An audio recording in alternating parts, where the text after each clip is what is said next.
Hello everyone, welcome back to my channel. Today we will analyze the Rape of the Lock by Alexander Pope. The Rape of the Lock, first published in 1712 and later expanded in 1714. Alexander Pope, 1688-1744. Neoclassical poetry, a satirical poem, use of mock epic style with a witty social criticism, turning a minor scandal into a grand literary epic. Humorously exposes the vanity, triviality, and absurdity of aristocratic society. Alexander Pope's The Rape of the Lock is a mock epic poem first published in 1712 and later expanded in 1714. It was written to satirize a real-life incident involving Arabella Farmer and a Lord Petre, members of the aristocracy. Lord Petre cut off a lock of Arabella's hair without her permission, leading to a bitter dispute between their families. A mutual friend named John Carroll suggested that Pope write a humorous poem to diffuse the tension. Pope used the incident to mock the vanity, tribal concerns, and social pretensions of the upper class. The poem is a masterpiece of neoclassical literature, reflecting Pope's mastery of the heroic couplet and his ability to blend classical grandeur with a satire.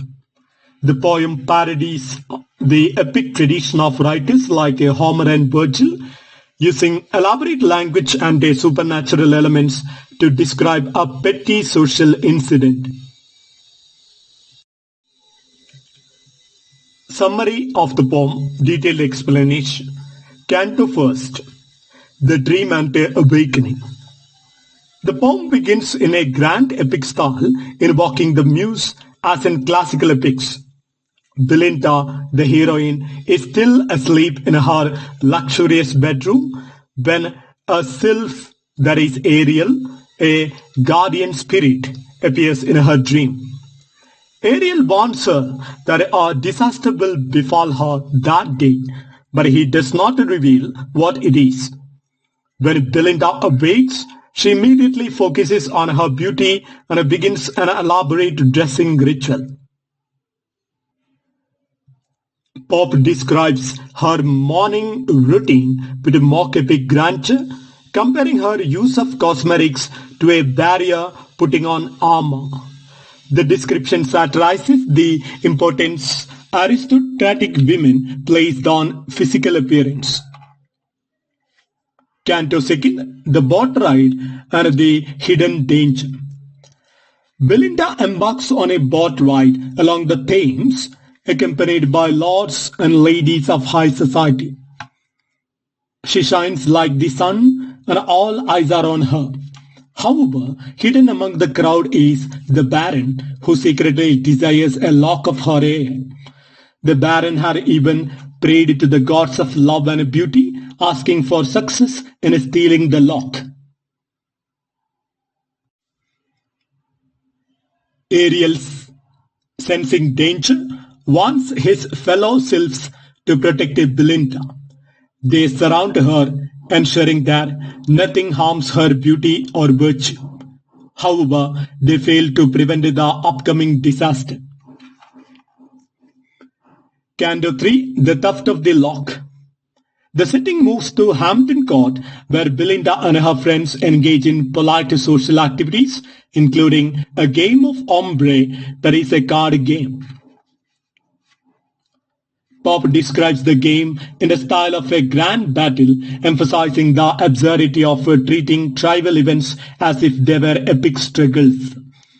Meanwhile, the Baron, with the help of Clarissa, a woman who believes in rationality, prepares to cut Belinda's lock.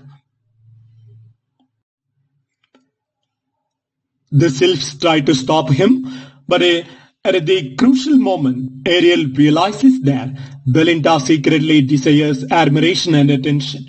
This causes him to withdraw his protection. The Baron snips off the lock and Belinda screams in horror, treating it as a major catastrophe. In Canto 4, the aftermath and the Gnome's influence. Belinda is overcome with grief and rage, as if she has suffered a great tragedy. She curses the Baron and demands the lock back. A mischievous gnome named Umbriel travels to Cave of Spleen, where all female frustrations and exaggerated emotions originate. He collects a bag of sighs and a vial of tears, bringing them back to Belinda. Under the influence, Belinda laments her lost beauty and her reputation, claiming that losing the lock is worse than losing her innocence. Canto 5, The Battle and the Fate of the Lock. Belinda decides to take revenge. She confronts the Baron in a mock battle, using a pin to threaten him. The scene humorously mimics the grandeur of epic duels. The Baron, however, refuses to return the lock.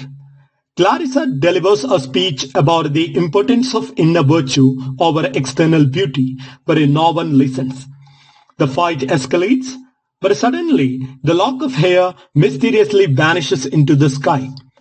Popper humorously suggests that the lock has become a constellation, immortalized among the stars. The poem ends with the Pop's mock serious reflection on the triviality of vanity, fame, and reputation. Now analyzes the characters. First one, Belinda, the heroine representing Arabella Farmer. She symbolizes vanity, beauty, and aristocratic pride. The second one, the Baron, is the antagonist based on Lord Petron. He desires Belinda's hair and steals the lock out of admiration. The next one is Ariel, the leader of the sylphs, who tries to protect Belinda. He withdraws when he realizes she enjoys admiration. The next one is Umbriel, a gnome who amplifies Belinda's sorrow by bringing her sighs and tears. The next one, Clarissa, a sensible woman who argues for inner virtue over beauty, but her advice is ignored. The next characters, the sylphs, airy spirits that regard Belinda and represents female vanity and a flirtation. The themes in the box include the triviality of aristocratic concerns. Popper mocks the exaggeration of minor issues in high society, showing how small events are treated as great tragedies. The next theme, beauty and vanity. The poem highlights how women's self-worth was tied to their appearance. The power of satire. Popper ridicules aristocratic life, exposing its superficiality and an obsession with a reputation. The role of fate and the supernatural. Popper parodies epic conventions by including sylphs and gnomes, reducing the roles to protecting tribal concerns. Mock heroism. By using the grand style of epic poetry to describe a minor incident, Pope satirizes literary and social pretensions. Now let's analyze the setting of the work. The poem is set in London high society, specifically Belinda's dressing room in a Canto first, the Thames River boat side in a Canto second, Hampton Court Palace in a Canto 3, then the Cave of Spleen in a Canto 4, a ballroom duel in a Canto 5.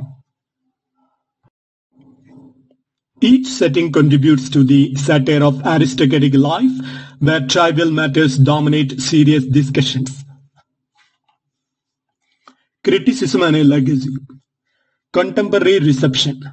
The poem was well received and helped ease tensions between Fermat and Petre families. mock epic masterpiece. Critics admire how Alexander Pope elevates a petty social incident into a work resembling Homer and Virgil's epic. Feminist readings.